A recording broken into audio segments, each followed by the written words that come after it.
Well, this evening we're fortunate to have Helen Thomas and Alexis Simendinger as our guests. Helen has covered Washington since 1943. She came to Washington, right? Or was it 42? 43. 43. And has covered the White House since the Kennedy administration, although she covered First Ladies Bess Truman and Mamie Eisenhower as well. And Alexis grew up in Washington and has covered the White House for National Journal since the Clinton administration, and before that covered the George H.W. Bush administration and the earlier part of Clinton for the Bureau of National Affairs. So we've been sitting here discussing various things about the White House, and I stopped Helen from answering a question I gave her, which was looking at the president. She was talking about Johnson, about covering Johnson, and how personal that coverage was, how things have changed since then. But tell us about Johnson and what it was like to cover him. Love-hate relationship. It was a three-ring circus. LBJ was so paranoid, and yet he wanted close relations with the press, and he wanted to be on the front page every day, very positively. He went through 5 press secretaries because he couldn't stand anyone speaking for him. But he was, domestically, I think he was a great president. The Great Society was great.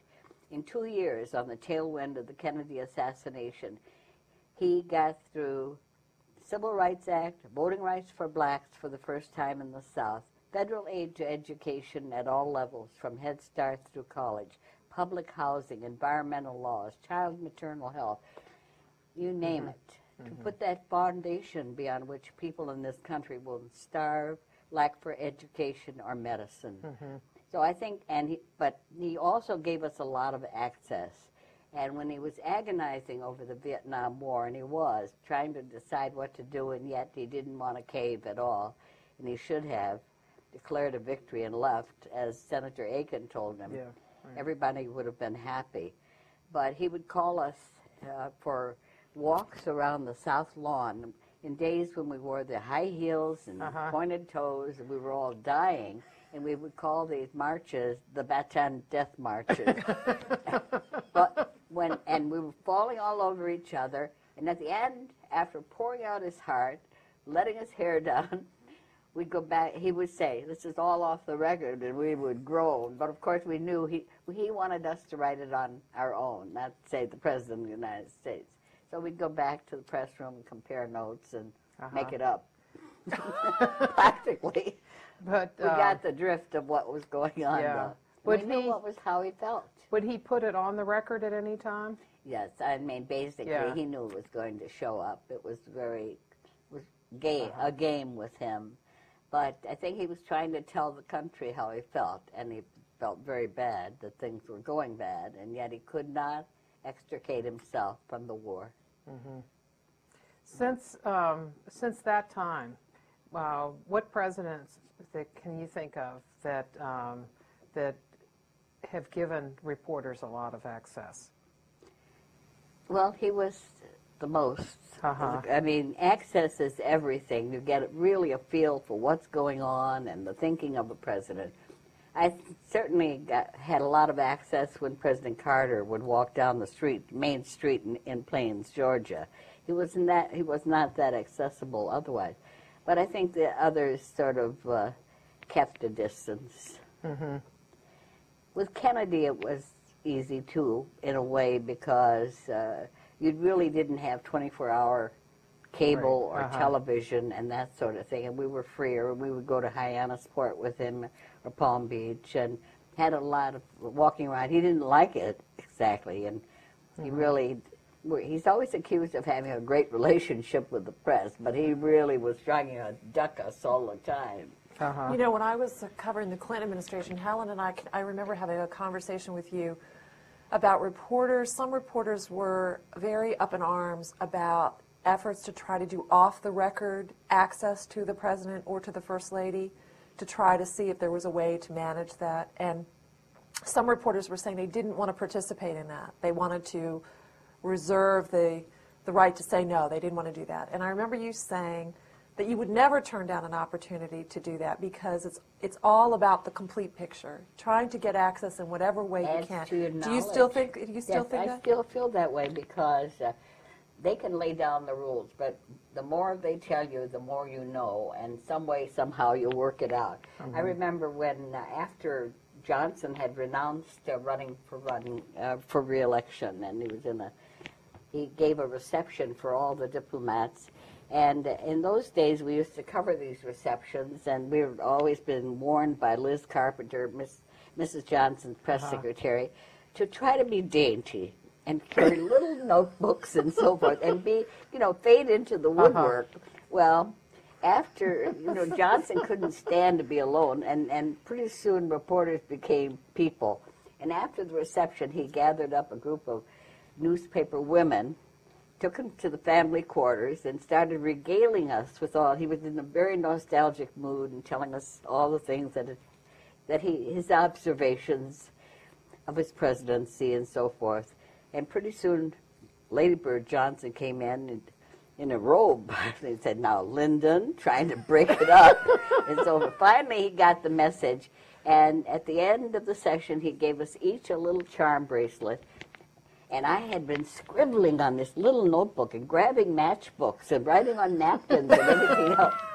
And he said, "Now you know it's all off the record." Well, of course, it wasn't to us. Later on, we used little bits and pieces. How many women were there that came into that session? There were about 6 or 7 in that group.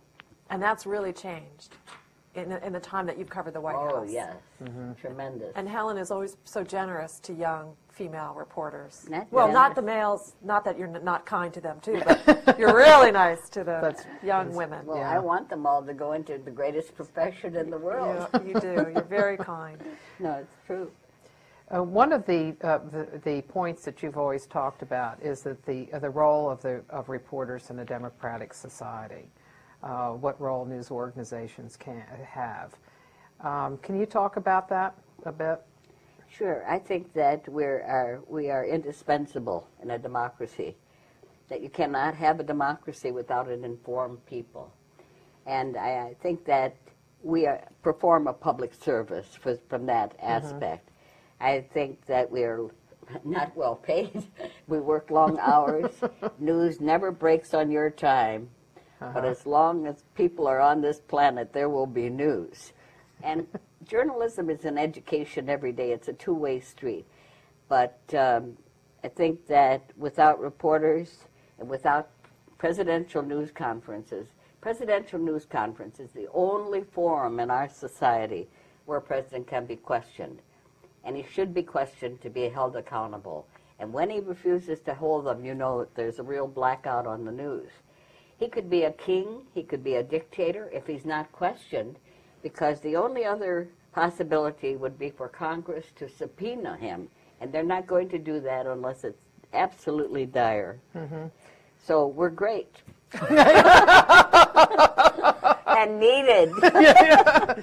But not always loved. I'm not prejudiced. Oh, certainly not always loved. That's the most. I mean, if you want to be loved, don't go into journalism, please, because you will be disappointed. People resent you. You are the messenger who brings the bad news.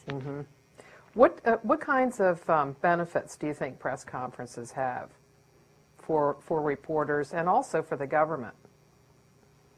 What kind of benefits there are for presidential press conferences? You know what the president's thinking. You get it from the horse's mouth. Nothing can replace the president himself speaking for himself. I mean, a spokesman, sure, will try to convey what's in his mind and cover it up a bit, but hearing it from the president is the most important thing, whatever it is, and he should be accountable. He should hold news conferences once a week, really.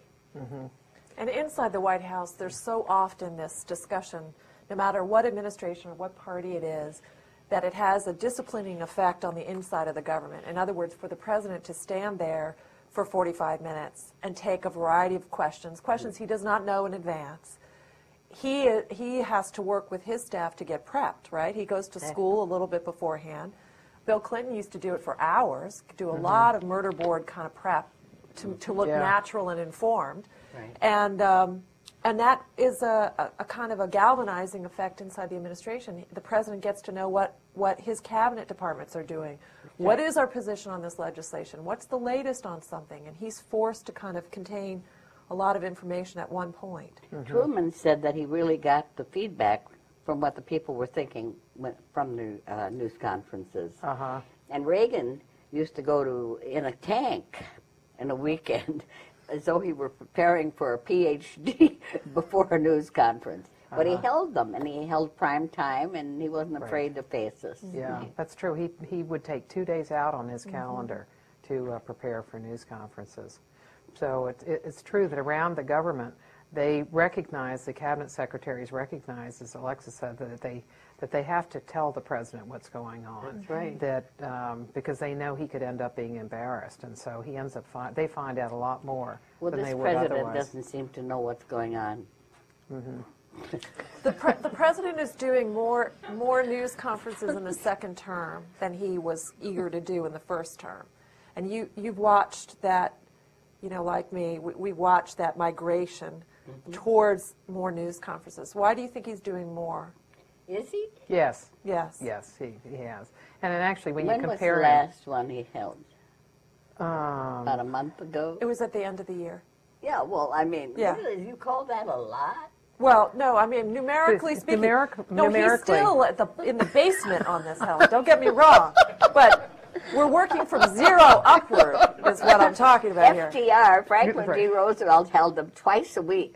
They were, of course, it wasn't quoted directly. Yeah, that's right. They Yeah, were yeah. off the record, and Truman would change things around once if he saw he was in hot water. Then But at least he held them. yeah, Well, we should ask Dr. Kumar, the woman, the stat lady. The president calls you the stat lady, so you should tell us about his stats. It's like Well- ESPN. You're like the ESPN of news well, conferences. his stats he is holding compared to his first term. His solo press conferences, is he holding more? He became and, more confident. You're Yeah. right. You think? Right, and he's held more in terms of other presidents as well. He's held more than Clinton did in his second term. Is that right? At this I point, didn't know yeah. that. Oh, It's because close, of but Monica also Reagan. Lewinsky. Well, Yes. that That was did a subdue different him a bit. topic of discussion. that was a bleak time as far as press Drought. conferences. We were in a But major I drought. must say, he did hold them, despite all. I couldn't understand how he could stand there. Yeah, yeah. Pilloried, Yeah. really. Uh-huh. When are you going to resign? That kind of question, for Yeah. starters. Well, one of the things that the president did in his first term was he held those short question and answer sessions, and they were done on a fairly regular basis. But in the second term, one of the consequences of the solo press conferences going up is that the short Q&As have gone down. But they too are a venue where the president's put on the spot. And you know that You yeah, mean for the the wires. photo? like With the going in for a wires. photo op, Yeah, right? but he Yeah. says, I'll take one question. I mean, he won't allow follow-ups, which demand them, practically. So he gets away with murder. Also, this president likes to do something that, in my experience, much briefer than Helen's, is a little unusual in that he likes everything to be tidy and orderly. So he's calling on the reporter in advance. In other words, in a short Q&A, he knows which wires are going to be there, and he's calling on them by name, and he knows who he's going to call on. So he doesn't want to see anybody shouting questions or raising a hand. He's got a little list. He's got But a list it's in a also news conference. protective. Yeah. It's not Right. just because he's trying to be orderly. Right. He doesn't want to be caught in left field. Right, but I don't want people to think he knows what you're going to ask. He just knows who he's going to call on. I think he knows because they follow the briefings, and he's prepped beforehand by the press secretary who says they've been asking every day about Katrina or Right. whatever. Right, but I'm just saying he doesn't know the exact frame of a question. It's not like it's given to him. No, It's that's not true. like Putin, right? It's No. not. It's not. Not quite. We're not there. Not, almost. Well, You had been asking Scott about the link between Saddam and Al Qaeda, and you were pointing out that there was no link. And one of those days that because you've raised that on more than one occasion. Because the president Right. said there was no link, but every Yeah. speech he's made since 9/11, he has mentioned a link. Well, Give me a break. but that question came to him after you had been asking it in the briefing, and then one of the wire service reporters in a Q&A, I think it was in the cabinet, Terry Hunt asked it in the cabinet room, and he said no, there wasn't a link. That's right. And so even those opportunities where you get to ask one question, that Yeah. one question can be It helped a can be lot. an That's important. true. But a lot of those questions demand a follow-up, and he's been very sparse on that. You can interject and just push ahead, but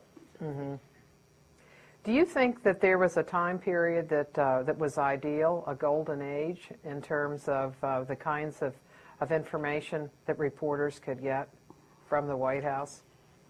I wouldn't call it a golden age. But I think that Kennedy's news conferences were great. They had warmth, they had wit. You couldn't really catch him off guard. That doesn't mean he was always telling the truth, but at the same time, you definitely had a feeling, and the country loved them. This was their first introduction to a televised news conference. Yeah. And really, I think they became hooked on it. Kennedy exhorted us, he showed a lot of charm. But do you think that the kind of information that we got about how government was running, do you think that we have more information at that time period than we do today about how government is working? I do, and how because the White this House is the works? most secretive administration I've ever covered. I think Cheney's refusal to announce the shooting of... That he shot somebody in the face? Yeah, it wasn't... they are so secretive about everything, it came naturally. I think one of the things that I feel as a reporter is that we have a lot more information in some ways, but so much less understanding of what the president is doing, what the administration is actually executing, what the process is of the decision making. There's a lot of static information thrown out there, either But by... not from the White House. You're getting Right. it on internet, Right. you're getting it in other places. Or even from the White House in terms of just flooding the zone with information, I call their it version, propaganda. their Every time fact Scott sheets. McClellan is Yeah. talking to the cameras, I'm talking to the American people. You can ask him a question, and he will give you the same answer that he's given to everybody else, no matter what the question is. What is this? But that's a form of information without any understanding. And Helen's making the case about follow-up questions to build an understanding. And that's what I think, that's why I'm relating to what you're saying so sympathetically, because that's what I find, that you're trying to build an understanding of the policy, the politics of something, the struggles, the challenges, what it is they're doing, why it is they're doing it. Right.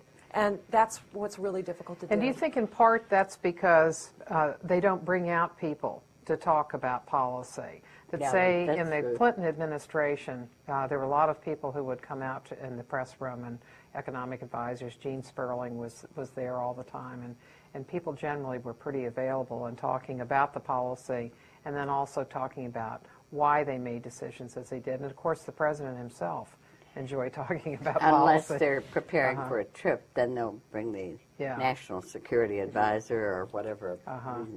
But, President Bush, about 3 or 4 weeks ago, made a speech, always to a sanitized audience, I must say, either veterans or military or Chamber of Commerce. He said, we're not in this war because of oil, Israel, or us misleading the people. Nobody has asked him why we're in Iraq to this moment. That was a natural in a way. You It was not on a news- just a member of the public? Because I hear Any- you asking this all the time, Helen. Well, okay, a member of the But just like and I never get the answer. and you never get the answer. No, it's unbelievable. I don't know how we can be in a war for 3 years and it's never defined, except that if we don't go there, they'll all come here.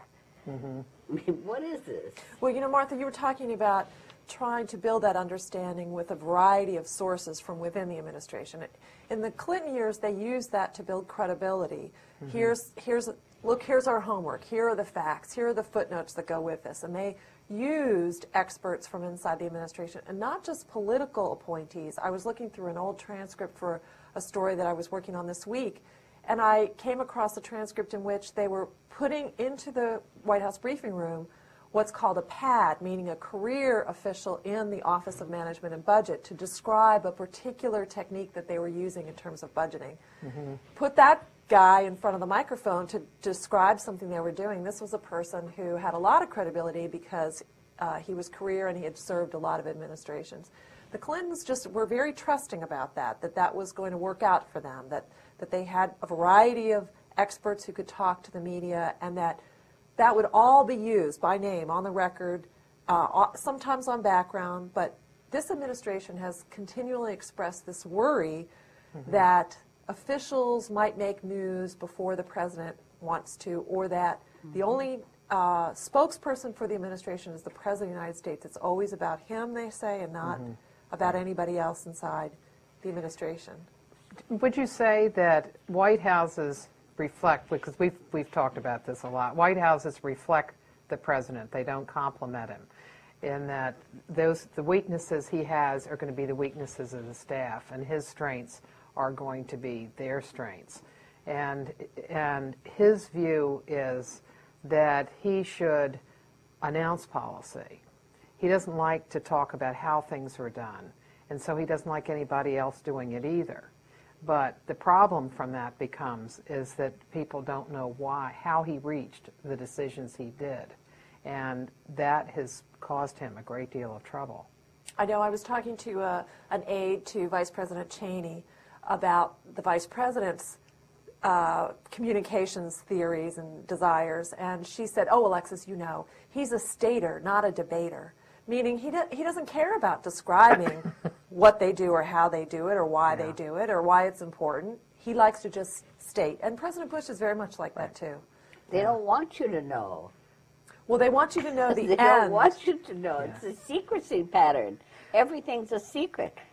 I mean, they are apoplectic if you find out anything. That's why they're going after leaks. I love leaks. I love whistleblowers.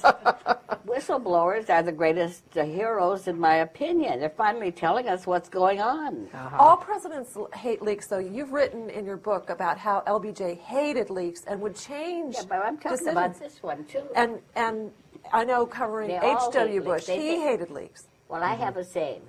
They all promise, all presidential candidates promise on the campaign trail to have an open administration. Yeah. The information belongs to the public, right? As soon as they get into the White House, the Iron Curtain comes down, and information we know belongs in the public domain, most of it should, becomes their private preserve. Why is that?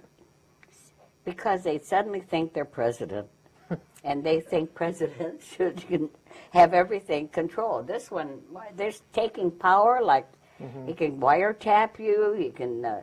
anything. The president has omnipotent power now, and the American people should be very angry. I think I don't want to be wiretapped. Oh, no, I use a megaphone, really. They don't have to wiretap me. I think they just step into the briefing and the gaggle. Go into the White House and say, now, why didn't you do this? Can you imagine? I think part of that fear of information dissemination or understanding has to do with the transition from campaigning to governing. To campaign, your communication strategy as a candidate is so different than as a president. And all of a sudden, they get in there and they realize, oh, I'm responsible for this huge, vast executive branch. They classify the color of the walls when they get in. Yeah. I mean, everything, by thousands and thousands of documents. All the banal, inane things that it's unbelievable. Yeah. Like right now, they're finding out that things that this administration is reclassifying has been in the history books.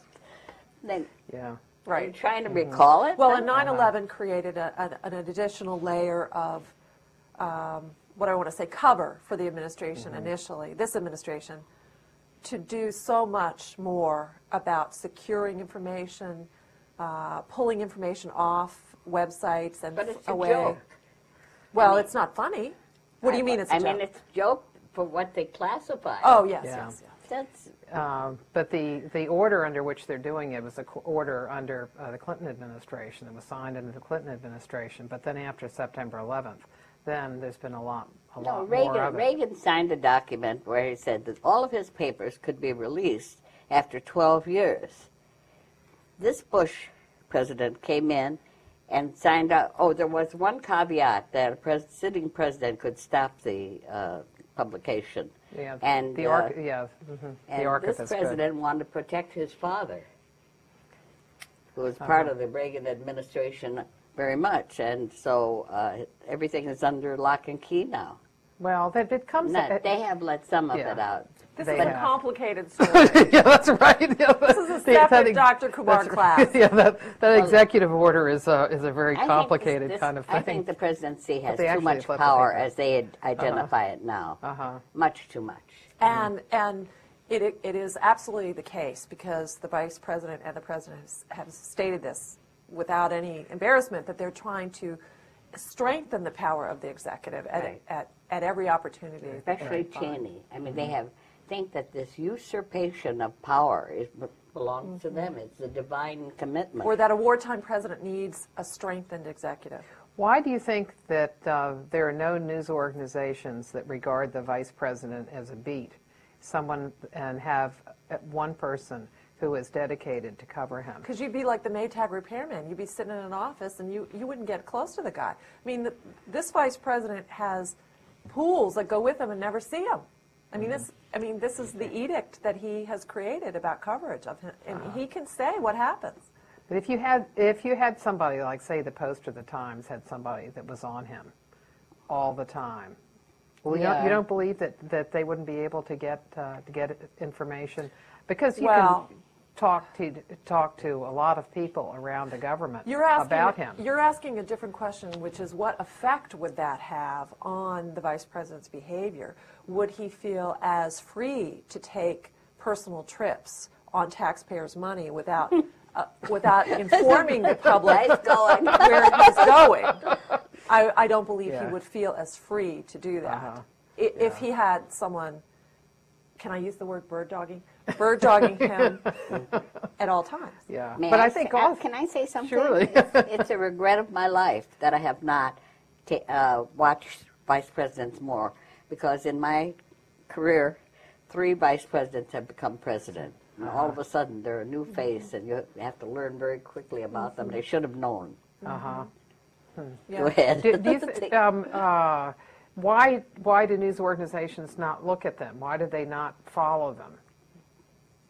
Because I think so much focus is on the president. Just on the president. Well, One heartbeat away, But you and I both covered Vice President Gore, so we followed him because he was saying, running "I for want to be office." president." because Clinton allowed him to have introduce different programs and stuff.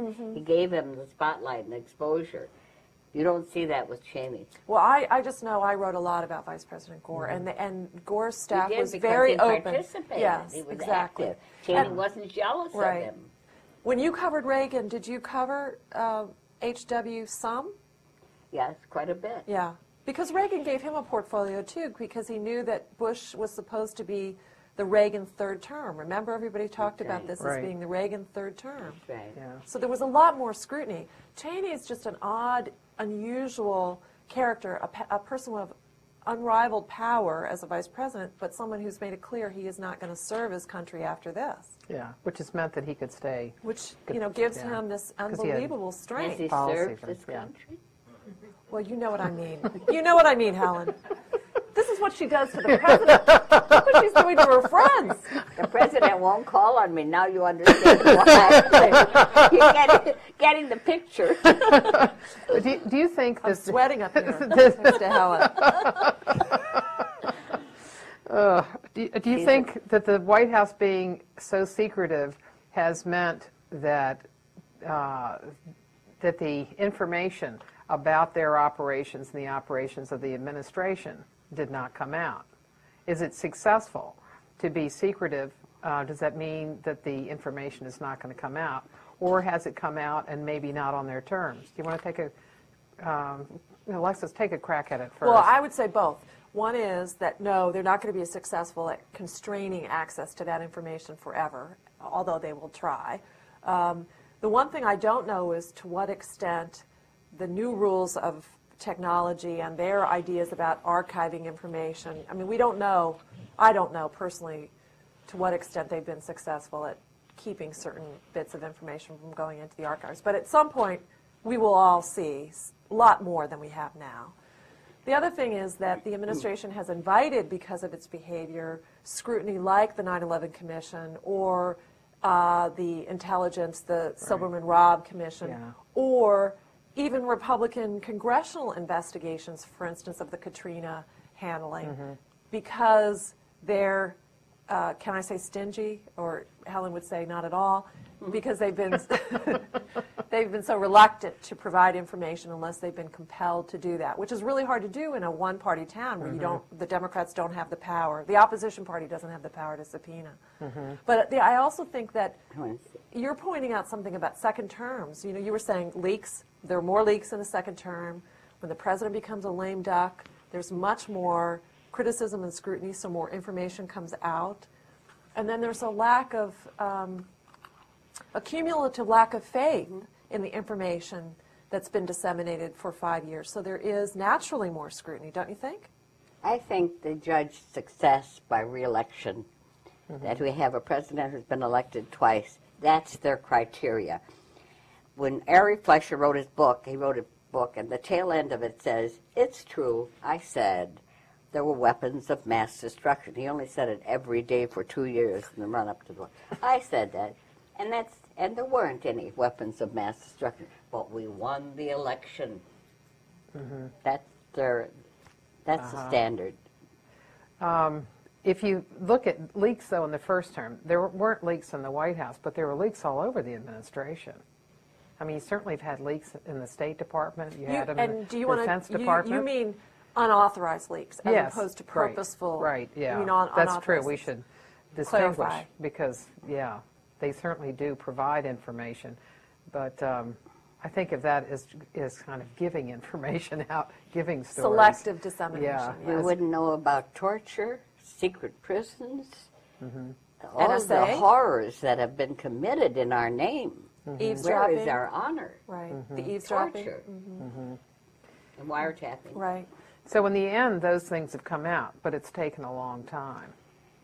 I think they're horrendous. I think it's so sad that the American people accept this. When you read about the torture, the detail, it is incredible that the American people accept it. This is us.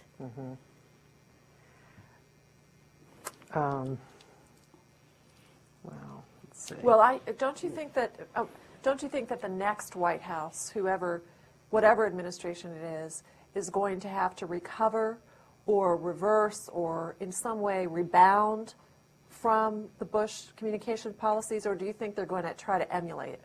I think it's a very good campaign posture for the Democrats, but they don't have the guts to attack the problem. Whoever comes in will probably follow the same pattern of secrecy because they think they're president. Suddenly, there's this power and prestige and so forth. Every wish is a command. It's inherent in the role. What about, it would depend in some measure, though, on the person of the president. Like Clinton, for example, liked to talk about policy. And so you did have more information coming out. And they believed that as part, I mean, in terms of everything that they were doing, that they assumed that information was going to come out. So they didn't have, in some ways, the same trouble with leaks.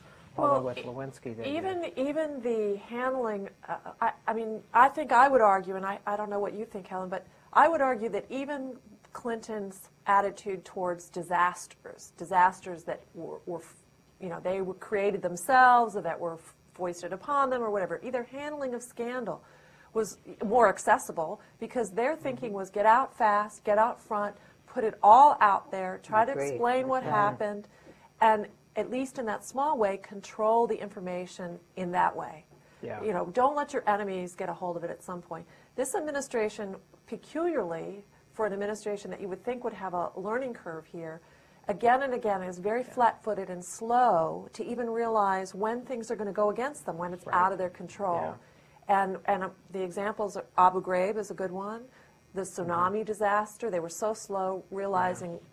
But Katrina was a huge one. Katrina was I think the they're enormous afraid to tell one. the president a lot of things until he's the last to know on so many things. And also, he's never, I don't think in his lifetime he's had to really handle crisis. No one shouted fire and so forth. I mean, he doesn't seem to react. Anybody else would jump up and do something. And he sits there somehow. That's part of his management style. I think that's how he's organized the government. You know, this president believes very much in, you know, he talks about this all the time. He tells people, what's the job of a president? And, you know, the president could answer this question any way, a million ways. And he says, it's to be a decision maker, to decide. He says that's the job of a president. So it's like he's parceled out the thinking, you know, the inquisitiveness to other people, and then it's supposed to move up the chain to him, and then he decides. And that's all he thinks is really, I'm exaggerating only slightly, but that's the main thing he needs to do. And actually, I think that it really has hindered him. It's hurt him in terms of his management, his style of being able to get information out of his government so that he could see around the corner. What's going to happen around the corner? Where's trouble going to start? And he's bad at anticipating it. And one of the problems with it is he has not had people underneath him that he encouraged to get information in unconventional ways, that in order to make his decisions, he needed the best information possible. And it doesn't seem that on a lot of occasions, he just has not had that information. And there's been no consequence for his not having it. People haven't been fired. Right. Until it's been exposed and they've been forced to admit that somebody like... or unless they've betrayed him. If he feels that you've been disloyal to him, you're toast. They're afraid to tell him the truth. Many times I think they're afraid to approach him. They think he becomes apoplectic and... What were some of the techniques that other presidents you've covered have used to try to make sure they're not getting all just, yes, Mr. President, you look wonderful today, kinds of commentary? I think most of them do have yes men around them. Yeah. Palace guards always protecting him, keeper of the gate and so forth. I think that most of them they don't want any back talk. But Kennedy read newspapers. LBJ had 3 teletypes in front of him. He wanted to know everything by the minute. He wanted to know what was going on and so forth. Saturation. And during the war, wasn't LBJ constantly on the phone to get all more kinds and of more battle information. statistics, That's right? He didn't. And I think it's really important that the president read newspapers. Under Kennedy, in the flap between the U.S. and Britain over the Skybolt missile, he asked Richard Neustadt, who was a political scientist and a presidency scholar, to study it and see where things had gone wrong. And I think with the Cuban, with the Bay of Pigs, you had there the president recognizing that things had gone wrong, and he wanted to find out what happened, and so that they could not repeat it. And I think that sends a signal when everybody knows you're doing those kinds of things. It's that on they the really job are training, and that's why he was so prepared at the Cuban Missile Crisis. He could not retreat. At the same time, he wanted to leave some space for a dialogue. He was a man of peace, really, and I think both he and Khrushchev, Kennedy and Khrushchev, were heroes because they both had the statesmanship to step back from the brink. Each had a nuclear arsenal that could blow up the world, and they cared more about humanity. Except they got to that position in the first place. Well, because there were missiles but that didn't mean that... and once we found out and were aware of them, then that's when Kennedy began to realize it. And also they showed them to the American people. We didn't see any weapons of mass destruction in the run-up to this war, but we saw the missiles in Cuba when they were preparing for the, I mean, when it went down to this crisis, Yeah. red alert. What do you think has been the consequences for the news we get from news organizations of all of the economic problems that news organizations have had? Well, there's a lessening of covering the White House, closing down of bureaus all over the world at a time when we really need them. We should have more and more reporting from the Middle East and all over, because the potentiality for danger to all mankind is out there, and if you don't have these bureaus, and they've all been shut down because of the economy. Even, I mean, television networks, you would think would have much money, but they're not doing it. It also, the White House used to be a beat that correspondents, both in broadcasting, just in my short life experience, wanted to do it towards the end of their career. It was like considered a plum, right, to cover the White House. It was a real, you know, you were really something if you cover the White House. Now reporters tend to want to come in very short, early in their careers, and want to stay a very brief amount of time. They don't stay a long time. It's unusual to find someone like you who's covered the White House a long time nowadays. And this administration... To me, that's the fulcrum of news in Washington. Yeah. Everything comes to the to the White House, whether it's trivial or war and peace. That's the breadth, the latitude of this beat. The other thing is that as this administration has been very crafty about not giving reporters information, at the same time they're trying to persuade the public that we're not essential, that we're not credible watchdogs, which they work hard to do. News organizations that are trying to justify on a short amount of or small budgets the White House beat start saying, well, what are we getting for this manpower? Because this administration is making it harder and harder to cover and come up with stories off the beat that reporters can deliver to the shareholders as being worth, you know, well, since the shareholders have a dominant word now, right. and they've become corporations. News is lesser. It's entertainment, Yeah. and that's where they're making the money, and that's Right. a very sad thing. Yeah. And the networks used to pride themselves on having these bureaus all over and so forth. Now they don't. They won't put the money and being out. part of democratic engagement. It's a civic responsibility. And in part, there were a lot of news organizations that were family-owned enterprises. Right. And Made the so, difference. that's right. So they were willing, they were not so worried about the bottom line. Right.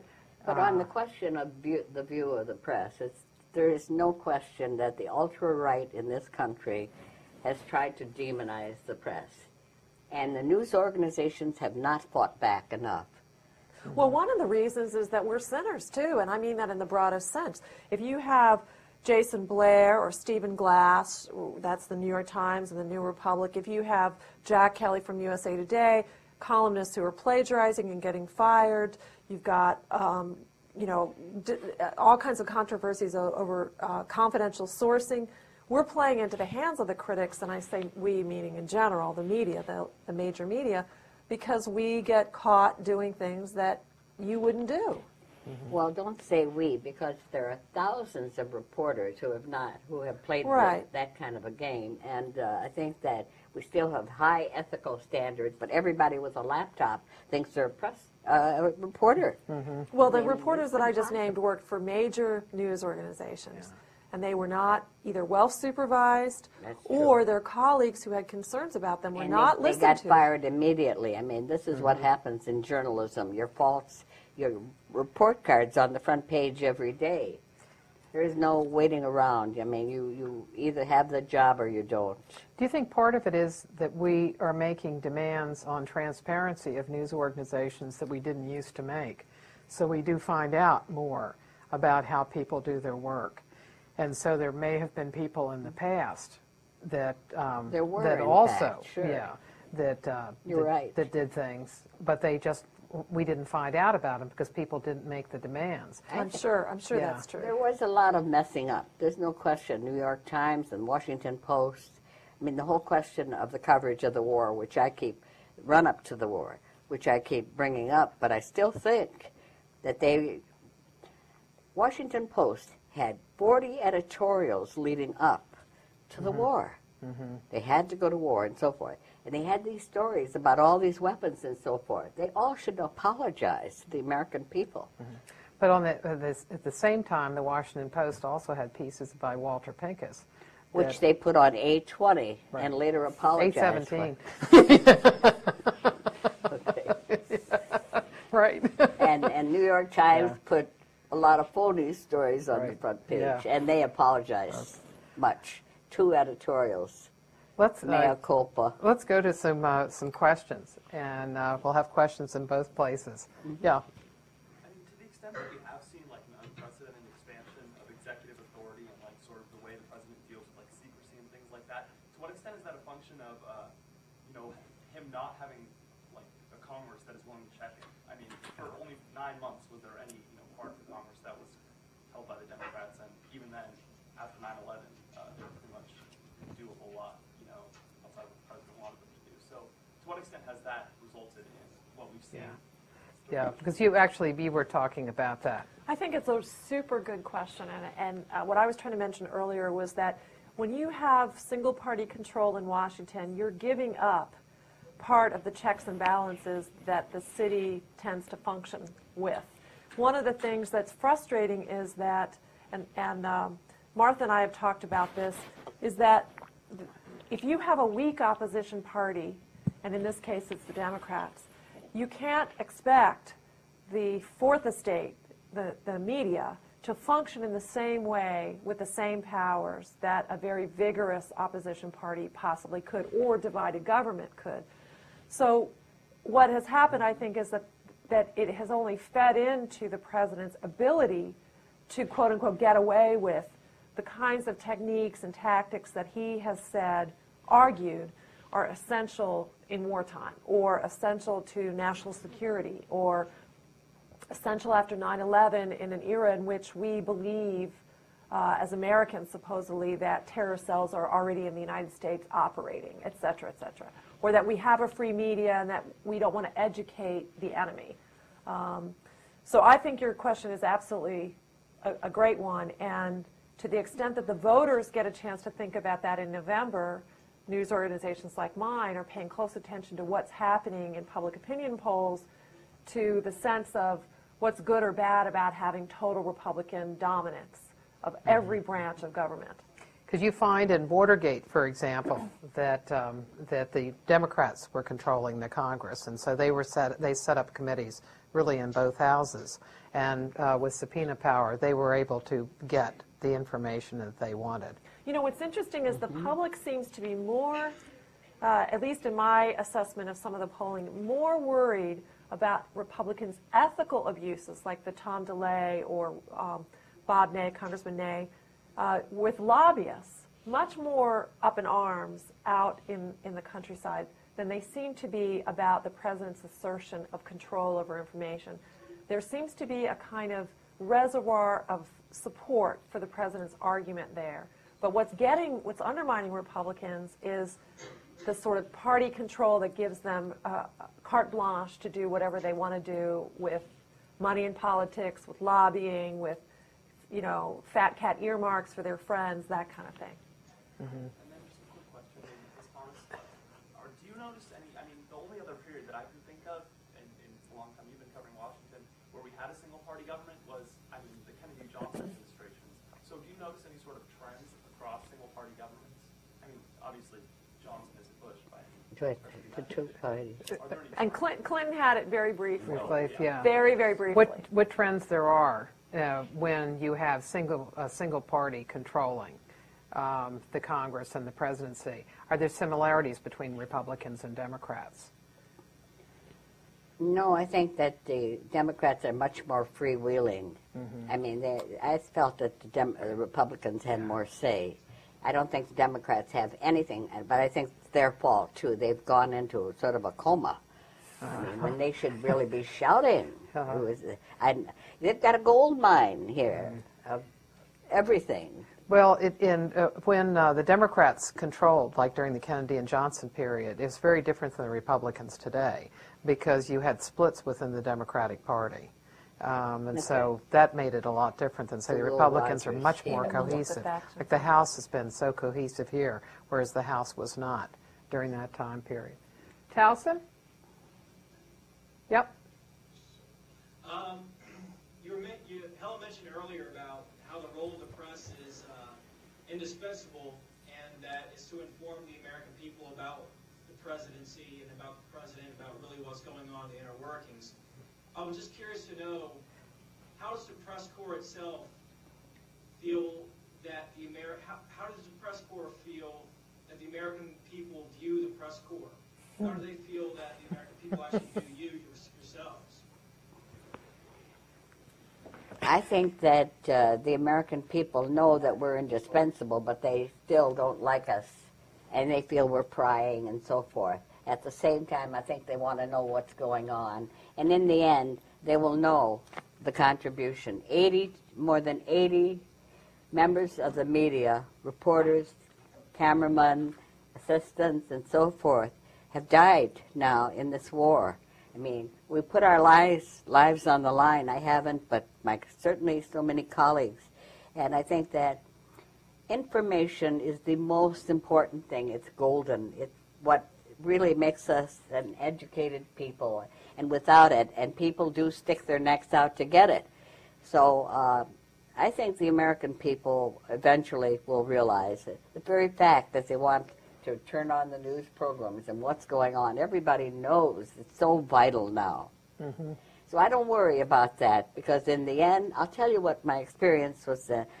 When President Nixon came into power, he started an anti-media campaign, which was kicked off by Spiro Agnew, the vice president, in 1969 in Iowa, wasn't it? Des Moines? Yeah. Des Moines speech. Yeah. Was a classic kickoff of go after the press. Mm-hmm. And I remember when I first got into this so-called business, it is a business, they say. People would see you with all the tags. They could send me COD anywhere in the world. And they would say, oh, you're in the press, you meet such interesting people, isn't it wonderful? Well, after the Nixon campaign, they practically spit on you. I mean, you're in the press, why don't you write the truth, and so forth. But in the end, after Watergate, and when the first president in American history was forced to resign, people would say to us, and I certainly was not a part of that, but they say, you saved the country. And that's the greatest thing, that the reporters, when they're constantly putting a spotlight on corruption and everything else, it's very, very important. If I could just add to that really quickly, I think that a lot of reporters are very aware of where the general press corps stands in public estimation, and there's been a lot of very good studies done. Most recently, the Pew Center for Research in the Press did extensive work looking into public perceptions of the media in 2005. And one of the things that really interested me, where there were two really, one is that we're a lot like Congress. God, I hate Congress, but I love my congressman. So it's you pick that up in public appreciation of the media. Gosh, I hate the New York Times, but I love my paper, my reporter. And part of that has to do with the fact that the public knows that they get a lot more out of the news media, like what's the weather, the sports, whatever. It's a broad extent of information consumption that they know that they're using. So there's a split thinking. The other thing is that it has now become a partisan divide in terms of an appreciation of the media. Pew picked up this, what I see every day covering the White House, which is that there's this Republican, heavy Republican sense that the news media in general are liberal, biased, put that into their reporting, don't like Republicans, they're not credible. So there's a much more extensive sense of outrage about the news media among Republicans than among Democrats. And so in some way, that public appreciation about the media is just like it is about politicians. It's very partisan. What would you say that the impact has been in the growth of partisanship in Washington, and as far as coverage is concerned? I think it's been detrimental to the extent that it's so mean-spirited. I mean, true differences of opinion. I'm a liberal. I've shouted to the world. But I consider that when I was a wire service reporter, I'm a columnist now, but when I was, I can assure you, there was no slant, no bias. My editor wouldn't even allow a verb that seemed to connote some sort of slant. And I think reporters do a fair job. It's just that I really do think that the Republicans came in very mean-spirited. They had been in the wilderness for 40 years, and they were going to get revenge. You know, writing for a nonpartisan weekly magazine, which is rare, right? Both weeklies and being nonpartisan. One of the things that I am concerned about is that there seems to be an understanding or an appreciation that the way to battle what is perceived as bias or skewed reporting is to have your own biased and skewed reporting, so that if Republicans have been upset about the news media, their antidote is to have news outlets that are skewed in a direction that they're much more comfortable with, which I think is absolutely... That becomes the truth. It is the wrong way to go, and to the extent that this administration has tried to help that along, and when I say help that along, what I mean is to pay someone like Armstrong Williams $240,000 out of taxpayers' money to write favorable syndicated columns about the president's education policy.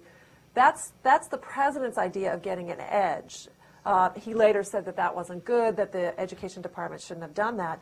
But you remember they paid for video news releases for the Health and Human Services Department to talk about Medicare prescription drugs.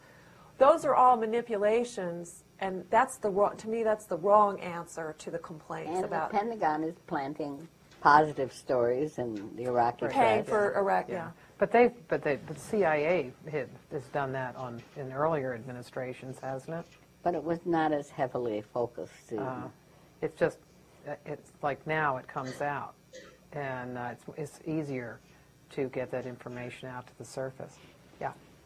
You actually just touched on this, and I would like to stay with this question a little longer, because there seems to have been sort of the 9/11 veil, which is finally now going away. To what degree is the press complacent and accomplice to the administration by actually not refuting this liberal biased accusation? And because when I observe newspapers, they sort of cater to the president by sort of sticking with his story, for example, with Iraq and so forth. So you're abdicating your own responsibility as an independent industry that's an actor to say, wait a minute, this is not what it is. We still serve a purpose, and we need to take control back for ourselves of the media. To what degree is there a discussion in news channels and news organizations, or do we just cater to the Fox phenomenon because Switzerland? And growing up in Europe, where you have 5-6 countries around with different newspapers, no news organization will get away with that because the country next door would say, wait a minute, this isn't true, and change the perception. Right. Well, let me just say, I myself am resistant to some extent to what you're saying, because I think in this country, as I was saying, I just don't think people can expect the news media to be the opposition party. To whatever extent they're frustrated about reporting, I think to some extent it's a frustration because they're not finding their own bias there, or their own point of view has been established and they're frustrated that they're not finding it in the reporting that they're reading. The thing I would agree with you about, though, is that immediately after 9/11, I think the news media were shocked just like anyone else, like any other country, like any other person, like any other city, about what the terrain was supposed to be. And that there was initially this national sense of patriotism and flag waving that the media were very, very aware of. Not at my magazine, I did not find that effect, but a lot of news organizations, I think that they felt that the management, the owners, the stockholders had a particular feeling about rallying around the country, and that it was unpatriotic to ask questions. I'm not saying the questions weren't asked, but I know Helen and I were in a briefing room with Ari Fleischer when he said, be careful what you say, because he challenged reporters because he knew the American public in general was immediately feeling that to ask questions was to feed into the arguments of the enemy, or to serve the terrorists. And as you point out, that has gone away.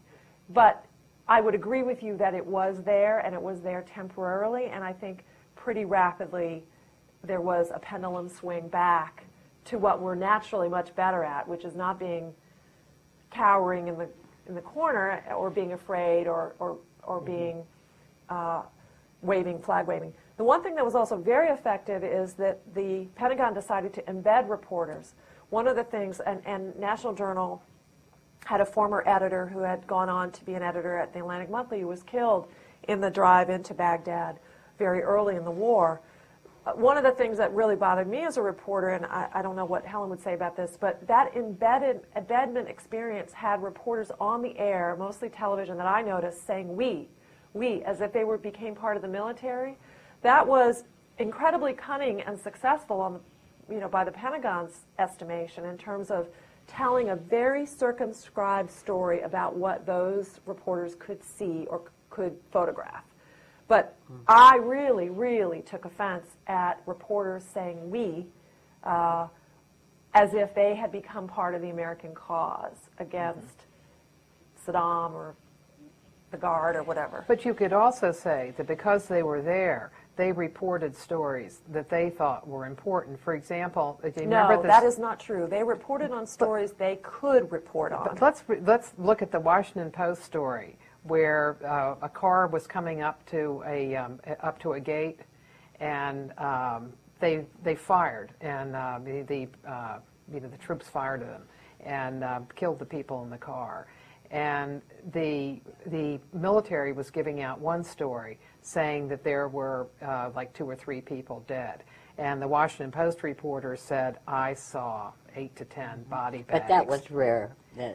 No, what I'm saying and they is, made them back. I just want to the say military had to the back down. embedment experience was a very frustrating reporting experience because I know we had 2 reporters who were embedded, and one of them had covered the Vietnam War. He was the oldest, I think probably the most senior reporter who was over there, George Wilson. And he came back and he told all of us, and he was very careful in his reporting, what a frustrating experience that was because you could not get off. You couldn't get off and go interview the villagers. You couldn't get off and try to build a story that had multiple sides or dimensions to it. You were pretty much limited to what you could see, what you could witness, as opposed to what you could learn, what you could report. And he came back with a very cautious idea about that because his experience in Vietnam had been so different. You could jump out, you could patrol, you were free, you could go to different villages, you could do, and it was a completely different kind of experience. So he came back with a kind of sense of foreboding about what this was, not because he could report that it was going to go awry, but because he knew what he couldn't report. And he was very limited in his expectations of how this was going to go. Reporters at the White House rolled over and played dead after 9/11. They all had to be patriots. They were afraid of being called unpatriotic, un-American. And as far as I'm concerned, they stayed in that comatose situation until the Cheney story and a few other things. They remained. Every day in the run-up to the war, we heard either Ari Fleischer or Scott McClellan say, Saddam Hussein, 9/11, Saddam Hussein, 9/11. I mean, is there any wonder that the soldiers thought they were in Iraq because of Saddam Hussein had caused 9/11, or the American people to this day? I mean, it was false. And then the false stories that were put out on Tillman, Jessica Lynch, and so forth. I mean, so much, of course, truth is the first casualty of war. And I didn't coin that, but it's true. Okay. Towson? I've got a question. A lot of our troops in Iraq feel that the media is portraying a lopsided view of their efforts in an attempt to make Bush look bad. What words of support can you offer to Americans serving in Iraq? What was that? Well, that's not our job. I mean, I don't think I just don't see that as our job, is to offer words of support to the U.S. troops in Iraq. It isn't that you can't hope for the best for them, but we're not cheerleaders for the U.S. military in Iraq. I'm not sure, am I misunderstanding your question? I want them out. Bring them home. Serve over there feel that the media is portraying a lopsided image of what they're doing and not doing straightforward reporting. Would you say that's accurate? Well, one of the Saying problems that, about there's a reporting. feeling among some of the military. military. One of the problems about They're serving reporting there. in Iraq is that That we're not reporting. it is so, the security, it is so unsafe that reporters are really limited in how they can travel and do reporting. That would suggest to me that there's a problem in Iraq in terms of how the war is going, because it is not secure. So they have a difficulty, and what they are reporting on, I think, is, to them, what they find most newsworthy oftentimes happens to be, and should be, probably the most extreme things they're seeing. It's not that you're not getting stories about the efforts to form a government in Iraq or what the elections were. I mean, you're getting those stories, but when people are dying in droves every day, and civil war is the situation that even the U.S. Authorities are talking about, the ambassador, U.S. ambassador is talking about, I'm not sure how much reporters are supposed to be writing about, the school that got opened, or, I mean, I think you have to be realistic about what reporters are doing there. Mm-hmm. It's Russian roulette. I want to support the troops. I want to bring them home as fast as possible. War is killing and being killed. What are we doing there? Do you have someone? Do you know someone who is there? I served in Iraq. And so okay, you buried the lead. So, so where did you serve? What branch? I was there in 2003 during the actual war, so I was moving around a lot. So did you have time to look at news reporting and think it was very unbalanced or erroneous? I really actually personally, like myself, I had pretty much no run-ins with journalists, but I'm referring to a general overall feeling and like just hearing what other people say, that sort of thing. So are you keeping in touch with your buddies or any of your colleagues who may still be over there? Absolutely. And do they think things are going well? Did you see the poll today in the paper? They want to come home. This is what reporters do. Sorry. do they think things are going well? The Zogby poll says that 80% want, 70%. They think things are going smoothly. Yeah. What branch? Okay, well, can you, well, I mean, great I'm not dead. covering the Iraq War, but the thing that's really difficult is I do think the access,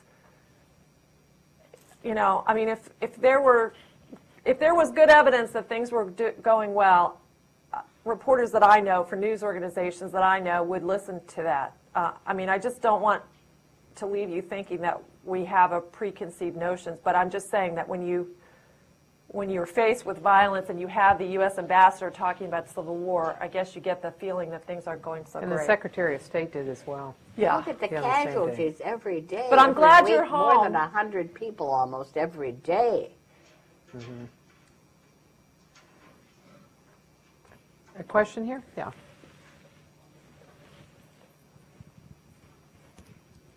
Thank you.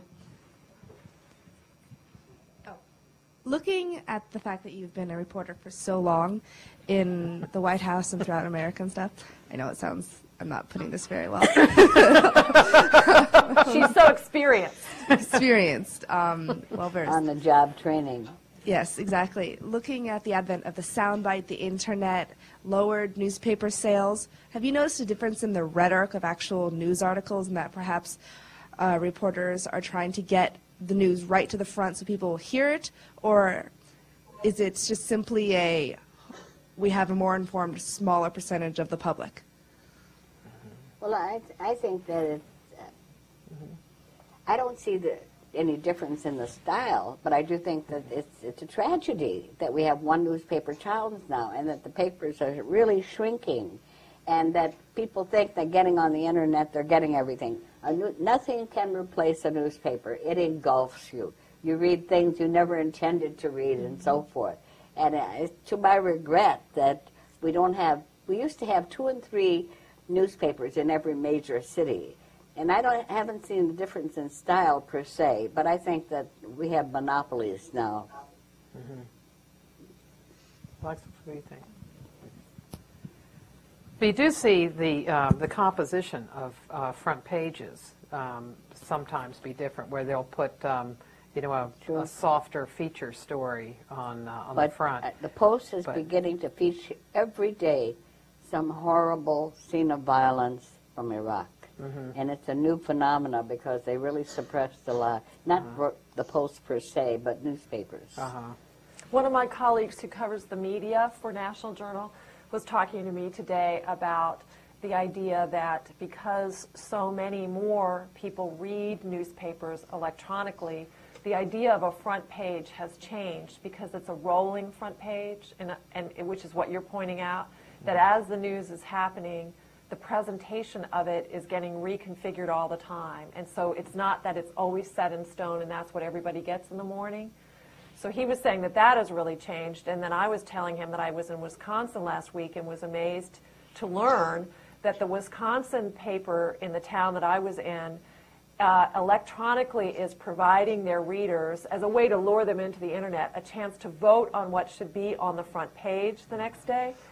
So they give them a menu of options, I guess, late in the afternoon, and then supposedly you, as a participatory sport, can vote on what you think. And so then my colleague said, well, the natural question to ask is, do they do this? Do they publish on the front page, the lost dog story or whatever gets the votes? And I found out that it's even worse because they're telling their readers, vote, and you can pick what should be on the front page. But then really what they're doing is they put a little item on the front page that says, here's what you voted on, and then you have to go to the inside. So they're actually encouraging you to do this and then cheating you out of the result, which I think is just two slaps in the face. So all the way around, I was saying in Wisconsin, this is bad. Do not keep doing this. But one of the things that's interesting with newspapers and with their internet links is that newspapers are trying to do both things. The Washington Post is trying to give an excellent paper, but also put things throughout the day on the internet, and then having blogs within the Post. Or having chats where you're talking to reporters after the fact about how they did a story or what they think is happening on their beat, so that they're trying to make the relationship between the paper and the community stronger, which is kind of an interesting phenomenon. Yeah, and you do get, in the spirit of transparency, you can ask questions and get a lot more about how the stories were put together, and that becomes interesting. Towson? My question's for Helen. With regard to the enormous amount of coverage of the issue of warrantless wiretapping, you talked about that earlier, the tapping of suspected terrorists and their accomplices. If you'll think back to the Kennedy and Johnson administrations, I'm sure you're aware that they both personally authorized wiretapping of Martin Luther King and other civil rights leaders, and that also during the Carter administration, he authorized wiretapping of suspected Vietnam spies. And what I'm wondering is, when those stories came out, did you pursue them with the same fervor that you currently employ with the current administration? I'm wondering, do you view them as severely? They were shockers, I can assure you of that, and they were certainly not across the board. Now everybody has a feeling they're being wiretapped. There's no holds barred. There is no reason the administration can't go to court and get a warrant. They have 72 hours, and these judges allow them a lot of leeway if they really had a crisis and a real terrorist going after them. This is baloney. They don't even want to take the trouble to get a court warrant. You're asking a really interesting question. One of my colleagues, who I mentioned earlier, George Wilson, who has really a life of interesting reporting experience, was recalling to me that that the wiretapping of Martin Luther King was actually shared by Hoover and his colleagues with a few reporters who were supposedly trusted, and they were trying to encourage reporters to write negative stories about Martin Luther King. And so I was talking Sarah to McClendon. Yes. J. Edgar Hoover told them. Yes. And I asked him, trying to picture what that would be like now, reporters brought into a room by John Ashcroft, hey guys, get a listen to this, what do you think of this, or whatever. And I couldn't, first of all, I couldn't imagine it, but second of all, I was really interested to find out that the reporters did not write either about the tapes or the taping or use the information in any way against Martin Luther King. They accepted it as being offered to them sort of on an off-the-record basis, and that just could not happen. It just would not happen today. Very isolated, and it was shocking. I worked at one time at NBC, and the boss I had at NBC had been a bureau chief of a wire service. It was UPI, and in Chicago, and he had been offered the tapes on Martin Luther King, and he refused to listen to them. But if you think about the corollary over Valerie Plame, wiretapping is one thing, but clearly this administration was interested in asserting a set of facts to reporters to combat what they thought was the harm being done by Joe Wilson, and they tried to bring reporters into a sphere to exert a certain plan of attack. So I say it couldn't happen about wiretapping, but clearly it was something that reporters were struggling with over the Joe Wilson story. And the Valerie Plame, the facts of her relationship to Joe Wilson. Well, reporters were being used, as they're always being used, for a very insidious motive. With the large number of online news media, CNN, and all that stuff, the one question I have, especially since I have to look through a lot of clips every morning for my job, what do you do? Huh? What do you do? I just do the morning press summaries. For press secretary office for a senator. Oh. And so the main thing I keep on thinking of is fact checking, because I was told stories like 15, 20 years ago you couldn't get a story in the newspaper without double or triple checking your facts, and now it seems like I go in the morning at 12:01, I got like 10 articles to read about this one subject. At 12:01 a.m. There's like 10 articles on this one subject. I was wondering, has fact checking becoming more and more of a concern? I'm a worry that it's not being done properly than it was like 15, 20 years ago. Well, can I just ask you, what's your connection between the volume of material that's showing up at a certain time and your worry about its credibility? Well, it's just that when I see the volume, I see a lot of contradictory, like one person says this, one newspaper says this, and another newspaper says this. And these are not stories about Greenspan? Just no. kidding. I'm also an economist, so yeah. But Do they but do they contradict one another? I think you're saying you're reading a story about a similar set of facts, right, but it has different takes on what the facts are. Yeah, like sometimes they say like this person said this on this issue, and then I'm looking at it and it says, oh, another person actually made the exact same quote.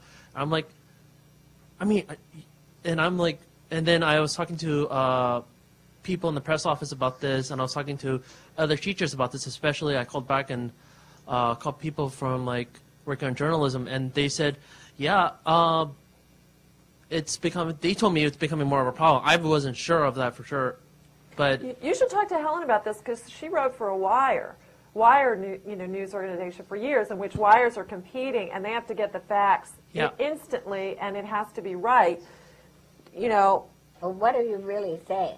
Is it worse? Is it less credible now? Yeah. Is it sloppy reporting? Is the need to get the story out first? Is it overtaking you the can fact-checking make process? mistakes, but I don't think, but the tragedy is we only have the Associated Press.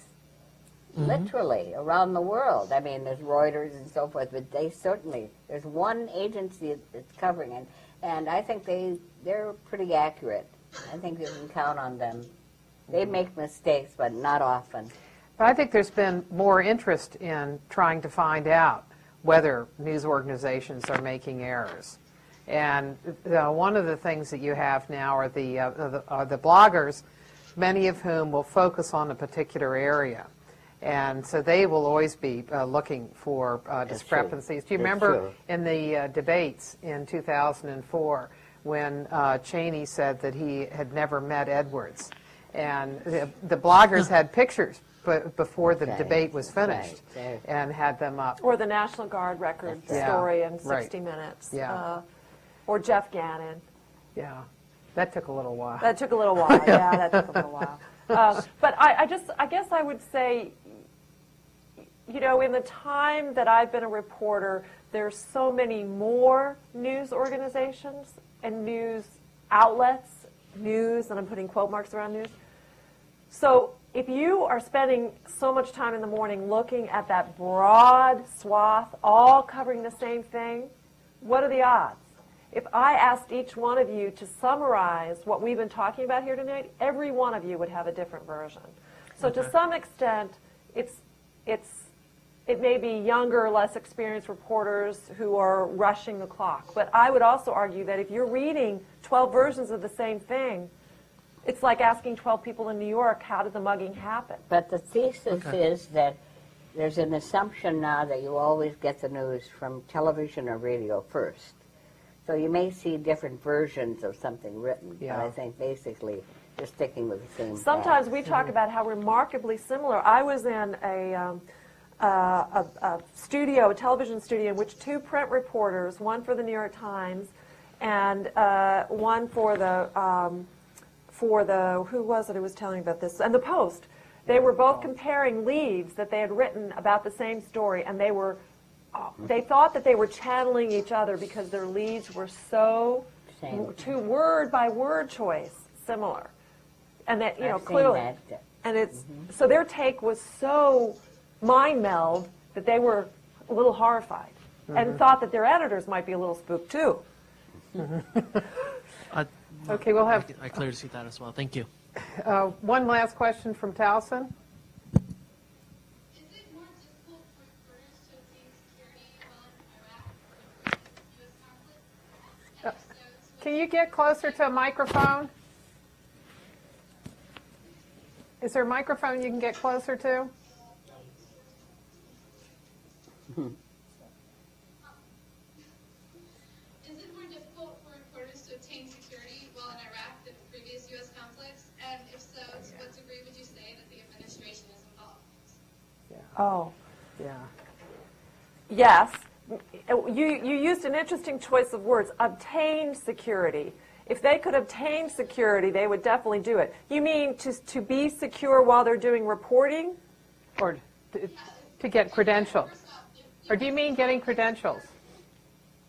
Like, to be over there, are reporters normally around, like, security provided by the U.S.? Is that normal? Or? Yeah, it's the whole... You mean the whole embedding program? You mean embedding during the war or now trying to cover what's happening in Iraq?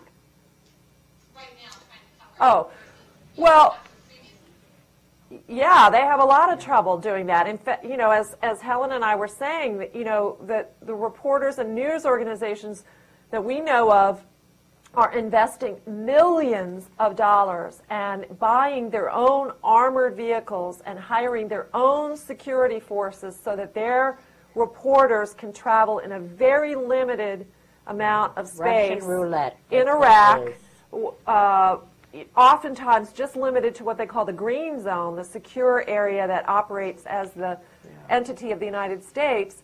And reporters who are freelance, who are trying to cover this war for news organizations that don't have millions of dollars and aren't giving them that security, are reporters who are getting killed or are getting kidnapped or are finding it really just a complete investment of chance, fate, what could happen to you to try to cover war. And that is, as I was trying to say before from talking to my colleague George Wilson, who covered the Vietnam War, quite strikingly different because the enemy in Vietnam was as interested in trying to use the media or was somewhat deferential to the safety of media. And there was some respect for press cards. Right. And press credentials. And they were considered sort of hands-off. Even even the Kosovo War, as many casualties as you had there,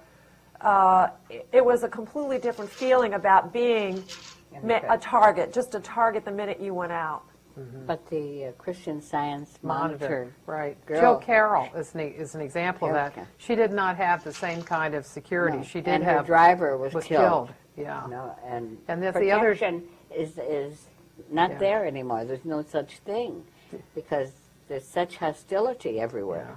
Yeah. And the other day at the Dome, the Golden Dome, there were 3 reporters that were killed. And I think they were from Al Arabiya, weren't they? Right. And they were television right. crew and Right. correspondent. But interestingly, I've heard discussions among news organizations that are trying to make a decision about what their employees' lives are worth, that their lives are not worth losing if the tide so quickly goes against them. I mean, if it's so clearly that you're at risk, they're trying to encourage their correspondents and staff to be realistic about that they want to cover the news, but they're not sending them to their deaths, knowingly sending them to certain death. one last question from here. Hi. I was just wondering, like, you were saying before how, like, most people turn to TV and radio before they turn to newspapers, and there's less and less newspapers now than there ever have been in American history. And I think it's really hard to get any news from television because they only have 30-second slots and there's no angle to the story. It's just whatever they can put in that time slot. And going further, and this is kind of where I'm trying to get at, like a station like Fox News that has been around for such a short amount of time, and all they seem to do is take whatever the administration's doing and spin it in a positive direction, and no one's like attacking them and saying like you're not showing the other side to a situation. So how do you guys feel about that? Like, because it seems like so many people in this country think that things are going well, but I think it's only because they're watching Fox News and they're not reading. They're not reading anything that's actually like, shows both sides to a situation. Like, I just think that like journalism's just gone like up in the air because of things like that, where no one cares that they're reporting very one-sidedly and everyone's just accepting it. Like, I don't understand why. I guess I would say that I'm going to take heart with, if this gentleman is saying he's got 12 versions of the story and you're afraid that you only have 1 or 2 versions of the story, that's somewhere in the middle. My argument is that you have lots of access to information, much more. With the touch of a keyboard, you can read any newspaper in the world. Go read the Swiss. Go read what's happening, in the UK. Go read the press. I mean, you can do this from your bedroom, your living room, your kitchen. But like so my argument is you have to, some of the responsibility is yours. And you have to use judgment. I don't mean to be self-selecting about choosing only the politically oriented coverage that you like, but as Helen was saying, the beauty of a newspaper was to open it up and to be surprised, to learn about your world by encountering something you didn't know or couldn't have expected to be interested in. But like the point I was trying to make is that an average American will not do that. They'll flip on the TV and that's all they'll see. And like that's not to put too fine a point on it, an average American of your age seems to be unwilling to do that.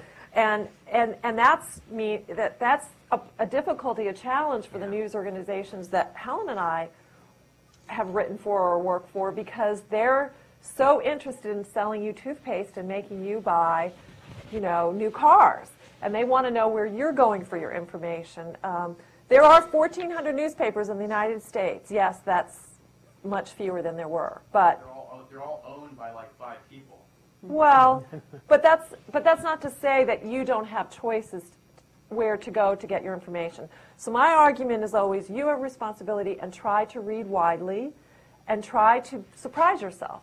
I mean, if you don't like a paper-based newspaper or a network, try to electronically access information. But the problem with electronics is that you're not going to find that story about global warming or a medical story that is going to illuminate your world in some way that you hadn't expected, because you're being very self-selective. But you're right, it's a problem. Thank you very much. Thank you, guys. Good questions. I'll say.